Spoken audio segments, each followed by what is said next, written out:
Hello everyone, welcome back to our YouTube channel IPMAT by LPT. In the last session of Concept Booster, we saw fundamental principles of counting, wherein we discussed if you have multiple cases of doing something, so if you have or in between, we add the number of cases, and if we have and in between case 1 and case 2 and case 3, then we multiply the number of ways. Okay? आज के session पे हम बात करते हैं if you have some objects to be arranged in a line, in how many ways can we arrange these objects? So let's start with a very simple example of just 3 people. If we have just 3 people A, B, C और इन 3 लोगों को मुझे एक line में खड़ा करना है, how many ways are there? So let's see. या तो ये हो सकता है A सबसे लेफ्ट में हो, B बीच में, C राइट में, या फिर A लेफ्ट में, C बीच में और B राइट में. ये दो पॉसिबिलिटीज है जब A सबसे लेफ्ट मोस्ट पोजीशन पे है. अगर A बीच में है तो B लेफ्ट और C राइट, या फिर A बीच में है तो C लेफ्ट B राइट, ये हो सकता है. या फिर A अगर सबसे लेफ्ट में है तो B लेफ्ट C राइट, या फिर A सबसे राइट में है अगर तो C लेफ्ट B बीच में. तो ये हमारे पास केसेस बन जाते हैं. और कोई केस होगा क्या? नहीं, और कोई केस नहीं होगा, बस यही केसेस होंगे. So we have 1, 2, 3, 4, 5 and 6. There are total 7 cases. अगर 3 लोगों को मुझे एक लाइन में खड़ा करना है या एक लाइन में अरेंज करना है तो ये हमारे पास 6 केसेस हो गए. ये तो तब हुआ जब हमने मैनुअली काउंटिंग करी. अगर 3 लोग थे तो मैनुअली काउंट करना आसान था. ज़्यादा लोग हो जाएंगे, 8, 10, 15, 20 लोग हो गए और उन्हें एक लाइन में खड़ा करना है तो नंबर ऑफ वेज कैसे निकालेंगे? फिर मैनुअली काउंटिंग करने में तो फिर बहुत ज़्यादा टाइम लग जाएगा. तो यहाँ पर बात आती है how do we arrange these 3 people in a line. इसको आप थोड़ा सा डिफरेंट तरीके से सोचते हैं. देखो क्या करना है हमें यहाँ पर. You have 3 positions, leftmost position, middle position and the rightmost position. So either you can focus on positions or you can focus on people. दोनों तरीके से सोच के बताता हूँ. PNC is all about logic building. अगर आपका लॉजिक अच्छा है तो जिस भी तरीके से आप करो वो सही ही रहेगा. So let's get started. First position के हिसाब से देखें. फर्स्ट पोजीशन पे आई कैन मेक इधर A sit on this position or B or C. So one way is making A sit over here. Another way is making B sit over here. Another way is making C sit over here. So either A or B or C. तो एक कितने cases हो गए? और है तो तीनों को ऐड कर दो. There are 3 ways of making one person sit on the first position. कितने तरीके हुए? 3 तरीके हुए. ठीक है. लेट्स से इन 3 तरीकों में से एक तरीका कोई, लेट्स से हमने B को यहाँ बिठा दिया. अब आपने B को अगर यहाँ बिठा दिया तो बचे कौन? अब बचे हैं A एंड C. A और C बचे हैं. तो अब आ जाओ आप मिडिल पोजीशन पर. मिडिल पोजीशन पर अब आप या तो A को बिठा सकते हो या फिर C को बिठा सकते हो. इधर A और C. कितने तरीके हुए? 1 and 1, 2 तरीके हुए. So the second position can be filled in 2 ways. Second position can be filled in 2 ways. Let's say अब आपने यहाँ बिठा दिया है C को यहाँ बिठा दिया. अब बचा कौन? A. और पोजीशन बची A, एक ही राइट मोस्ट वाली. तो इस पोजीशन पे आपको किसको बिठाना पड़ेगा? डेफिनेटली हमें A को ही बिठाना पड़ेगा. हेंस एक ही पोजीशन है और एक ही बंदा बैठ सकता है, तो number of ways of filling this is only 1. यहाँ कौन बैठेगा? A. तो this is one of the ways. ऐसे बहुत सारे पॉसिबल केसेस आएंगे कि यहाँ पर A को बिठा दिया या C को, यहाँ पर C, B किसी को भी बिठा दिया. तो उनमें से एक पॉसिबल केस ये है. तो अब अगर मुझे टोटल केसेस पता करने हैं तो क्या होगा? देखो यहाँ पर I have to make someone sit here and here and here. तो क्या आ रहा है? एंड आ रहा है. तो मैं क्या करूंगा? I will multiply all these cases. So total number of cases क्या हो जाएंगे? 3 into 2 6, 6 into 1 is 6 वेज हो जाएंगे. तो 3 लोगों को एक लाइन में अरेंज करने के या एक लाइन में बिठाने के कितने तरीके हो गए? 6 तरीके हो गए. ठीक है. अब 3 की जगह 8, 10, 4, 5 कितने भी हो आप इजीली कर सकते हो. Let's say if you had 5 people A, B, C, D and E. अगर आपके पास 5 लोग हैं, इन 5 लोगों को आपको एक लाइन में बिठाना है, तो कितने तरीके होंगे? It's pretty simple, 1 2 3 4 5. Now the first position can be filled by any of these 5 persons in 5 ways.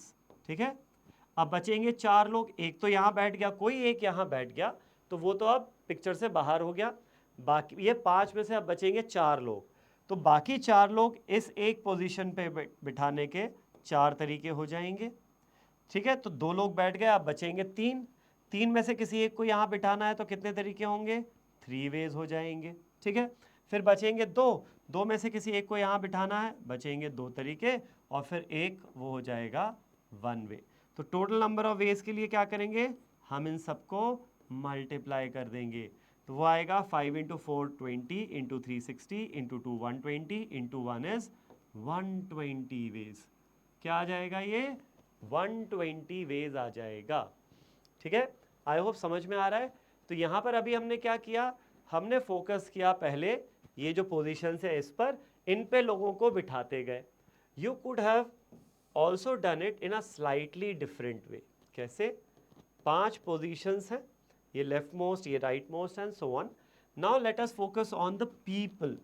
एक ही बात करते हैं, शुरू में ये 5 पोजीशंस खाली हैं, ए को शुरुआत करते हैं, ए को बिठाते हैं पहले। तो ए या तो इस पोजीशन पे या इस पे या इस पे या इस पे या इस पे, किसी पे भी बैठ सकता है। तो ए के पास बैठने के कितने ऑप्शंस हैं? There are 5 possible options. So there are 5 ways in which A can go and sit in any of these chairs. चलो मान लो कि ए यहाँ बैठ गया जाके, तो अब बी पर आते हैं। बी के लिए कितनी पोजीशंस खाली हैं? अब 4 पोजीशंस खाली हैं बी के लिए। तो B now has 4 possible ways या 4 possible options to choose a chair. ठीक है, तो B can sit in any of the remaining 4 chairs. Let's say B यहाँ बैठ जाता है। ठीक, अब बचा सी। सी के पास अब बाकी कितनी कितनी बची हैं? 3 चेयर बची हैं। तो सी के पास अब 3 ऑप्शंस हो गए बैठने के, तो 3 वेज। लेट्स से सी यहाँ बैठ गया। अब डी के पास 2 ऑप्शंस हो गए, तो डी के नंबर ऑफ वेज हो जाएंगे 2। लेट्स से डी यहाँ बैठ गया, और ई के पास अब एक ही ऑप्शन बचा, E has only 1 way of sitting, तो वो हो गया 1 वे। तो टोटल नंबर ऑफ वेज क्या हो जाएगा? Now you have to do this, you have to make A sit and you have to make B sit and C and D and E. सबको बिठाना है ना, तो एंड आ रहा है, मतलब क्या करेंगे? हम मल्टीप्लाई करेंगे। तो ये मल्टीप्लाई करेंगे 5 into 4 into 3 into 2 into 1, this comes out to be 120 ways. क्या आ जाएगा ये? 120 वेज आ जाएगा। ये क्या आ जाएगा? 120 वेज आ जाएगा। ठीक है, तो आप चेयर्स के पॉइंट ऑफ व्यू से सोचो या लोगों के पॉइंट ऑफ व्यू से सोचो, आंसर तो आपका सेम ही आना है। ओके, तो इसको अगर मैं और जनरलाइज करूं, तो एक जनरल हमारा फॉर्मूला निकल के आता है यहां पर। क्या? If n people are to be arranged in a line, the number of ways will be how much? देखो क्या आ रहा है यहाँ पर, अगर 3 थे तो 3 इंटू 2 इंटू 1, n है 5 थे तो 5 इंटू 4 इंटू 3 इंटू 2 इंटू 1। तो basically product of all natural numbers from 1 to n, product of all natural numbers from 1 to n, तो ये हो जाएगा 1 into 2 into 3 so on till n। और इसको शॉर्ट फॉर्म में लिखने का तरीका होता है n फैक्टोरियल। इस सिंबल को क्या बोलते हैं? ये एक्सक्लेमेशन मार्क जो है ना, इसको मैथ्स में फैक्टोरियल बोलते हैं, n फैक्टोरियल। तो फॉर एग्जाम्पल अगर 4 फैक्टोरियल दिख रहा है तुम्हें, तो ये 4 फैक्टोरियल का मतलब क्या होता है? ये है 1 इंटू 2 इंटू 3 इंटू 4, इसकी वैल्यू क्या होती है? 24 होती है। वहीं अगर तुम्हें 6 फैक्टोरियल दिख रहा है, तो 6 फैक्टोरियल होता है 1 इंटू 3 इंटू 4 इंटू 5 इंटू 6, ये कितना हो जाता है? 720 हो जाता है। तो कुछ फैक्टोरियल्स हैं जिनकी वैल्यू आपको याद होनी चाहिए, this makes calculations pretty fast. 1 factorial is simply 1, 2 factorial is 1 into 2, 2. 3 factorial is 1 into 2 into 3 which is 6. 4 factorial हो जाएगा 1 into 2 into 3 into 4, 24. 5 फैक्टोरियल हो जाएगा 120, 6 फैक्टोरियल कितना होगा 720 एंड सो ऑन। एंड इसमें एक चीज़ का ध्यान रखना, 0 फैक्टोरियल। अब तुम्हें लगेगा सर 0 फैक्टोरियल का क्या मतलब हुआ, प्रोडक्ट ऑफ 0 नेचुरल नंबर्स कैसे आ सकता है। वेल अब यहाँ पे थोड़ा सा वो जो डेफिनेशन है ब्रेक ज़रूर होती है, बट मैथमेटिकली 0 फैक्टोरियल की वैल्यू आ तो जाती है एंड दैट इज़ 1। 0 फैक्टोरियल की वैल्यू 1 आती है, ठीक है। फैक्टोरियल में एक तो ये चीज़ ध्यान रखनी है, और दूसरा एक और चीज़ जो बहुत एक्सटेंसिवली आगे यूज़ होगी वो ये है कि देखो जैसे 6 फैक्टोरियल क्या होता है 1 into 2 into 3 into 4 into 5 into 6, ये है 6 factorial. Now look at the first 5 terms here. First 5 terms क्या है, product of first 5 natural numbers, तो इनको मैं इनकी जगह क्या लिख सकता हूँ 5 फैक्टोरियल। तो 6 factorial can be written as 6 into what 5 factorial, है क्या नहीं। 6 factorial can be written as 6 into 5 factorial. तो यहाँ से जनरलाइज करके मैं बोलूँ n factorial can be written as n into बाकी नेचुरल नंबर्स का प्रोडक्ट। n फैक्टोरियल क्या होता है, फर्स्ट n नेचुरल नंबर्स का प्रोडक्ट, उनमें से मैंने n अलग कर दिया, तो बाकी कितने बचे n माइनस 1 नेचुरल नंबर्स बचे, उन सब का प्रोडक्ट क्या होगा n माइनस 1 का फैक्टोरियल। n माइनस 1 का फैक्टोरियल समझो, n फैक्टोरियल क्या होता है 1 into 2 into 3 till n minus 1 into n। इन सब को कंबाइन करके ये क्या है, product of first n minus 1 natural numbers, तो ये हो गया n माइनस 1 का फैक्टोरियल, ये n बेचारा बाहर अलग से आ जाएगा, ठीक है। तो if n people are to be arranged in a line, the number of ways is n factorial। अगर 7 लोग हैं तो 7 फैक्टोरियल हो जाएगा। 7 फैक्टोरियल 4940 आई थिंक 7 फैक्टोरियल है 5040 सॉरी 5040 एंड 10 फैक्टोरियल, मतलब 10 लोग हैं तो 10 फैक्टोरियल एंड सो ऑन, ऐसा आ जाएगा। अब इसमें एक वेरिएशन समझते हैं। वेरिएशन क्या, कि मान लो लोग हैं 4 A B C D, अब इनको लाइन में अरेंज नहीं करना है। लाइन में अरेंज करना होता है तो 4 लोग 4 लाइन में, मतलब 4 लोग एक साथ चारों को आप अरेंज कर सकते हो, वो तो ठीक है। लेकिन मान लो क्वेश्चन कुछ ऐसा है, make 4 people sit on 3 chairs in a line। मतलब क्या, इन अ लाइन। अब इसका क्या मतलब हुआ, क्वेश्चन का मतलब समझो क्या है, 4 लोग हैं A B C D, लेकिन चेयर 3 ही है, ये चेयर हो गई। एक लाइन में 3 चेयर है, तो इन 4 में से क्या कहते हैं 3 पोजीशंस पे लोगों को बिठाना है। तो let's see in how many ways can we do this.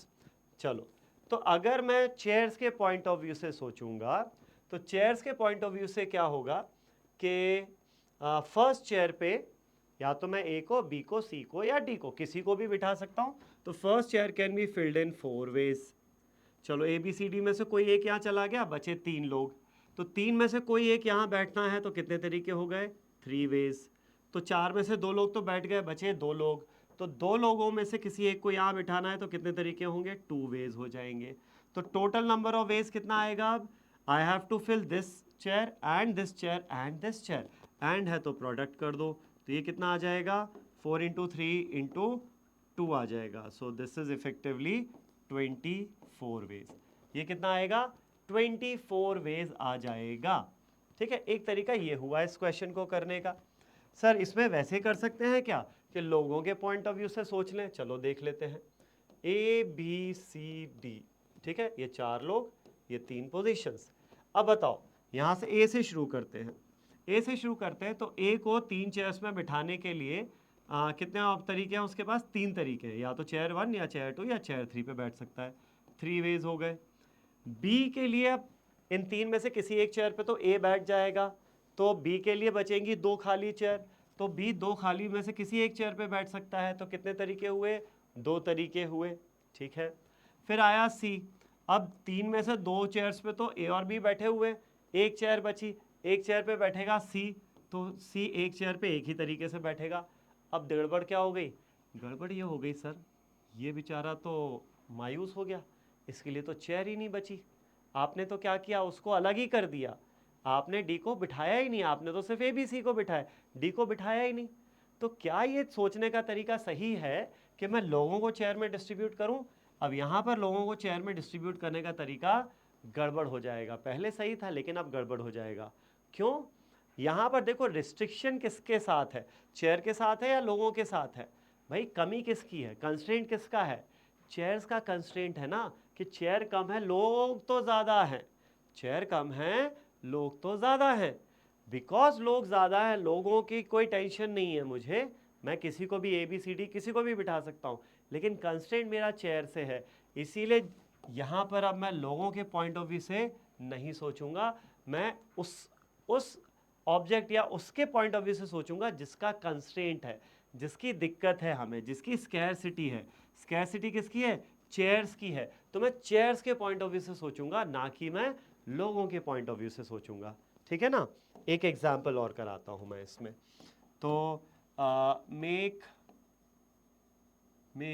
7 people sit on 4 chairs in a line, 4 chairs in a line। ठीक है, 7 लोग हैं, 7 लोग हैं, ABCDEFG और चेयर हैं 4। तो अब मैं लोगों के पॉइंट ऑफ व्यू से नहीं, चेयर के पॉइंट ऑफ व्यू से सोचूंगा। तो first chair can be filled by any of the 7 persons in 7 ways। बचेंगे 6 लोग। So second can be filled by any of the 6 persons in 6 ways। Similarly, you'll have 5 ways for this position and 4 ways for this position. So total number of ways will be effectively product of all these 4 numbers. तो ये कितना आ जाएगा हमारे पास, 6 into 5 30, 7 into 4 28, 28 into 30 आ जाएगा 84 और एक zero है and में 840। So number of ways of making 7 people sit on 4 chairs in a line is 840 here. Okay? अब तुम सोच रहे होगे सर इसमें उल्टा हो जाए, लोग कम हो और चेयर ज़्यादा हो जाए, फिर क्या होगा? तो लेट्स से 3 लोग हैं और हमारे पास 5 चेयर है। अब सर क्या चेयर के पॉइंट ऑफ व्यू से सोचेंगे क्या? चलो देख लेते हैं। तो first chair can be filled by any of these 3 people in 3 ways। Second can be filled by any of these remaining 2 people in 2 ways and this can be filled in 1 way। तो अगर ऐसे सोचोगे आप, यहाँ से शुरू हो गए, एक एक करके 3 चेयर ली, तो आपने क्या किया, इन बेचारी 2 चेयर्स को तो खाली छोड़ दिया, इन 2 चेयर्स को तो खाली छोड़ दिया, ये तो कभी भर ही नहीं पाएंगी। तो यहाँ पर हमने वही गड़बड़ कर दी जो यहाँ की थी।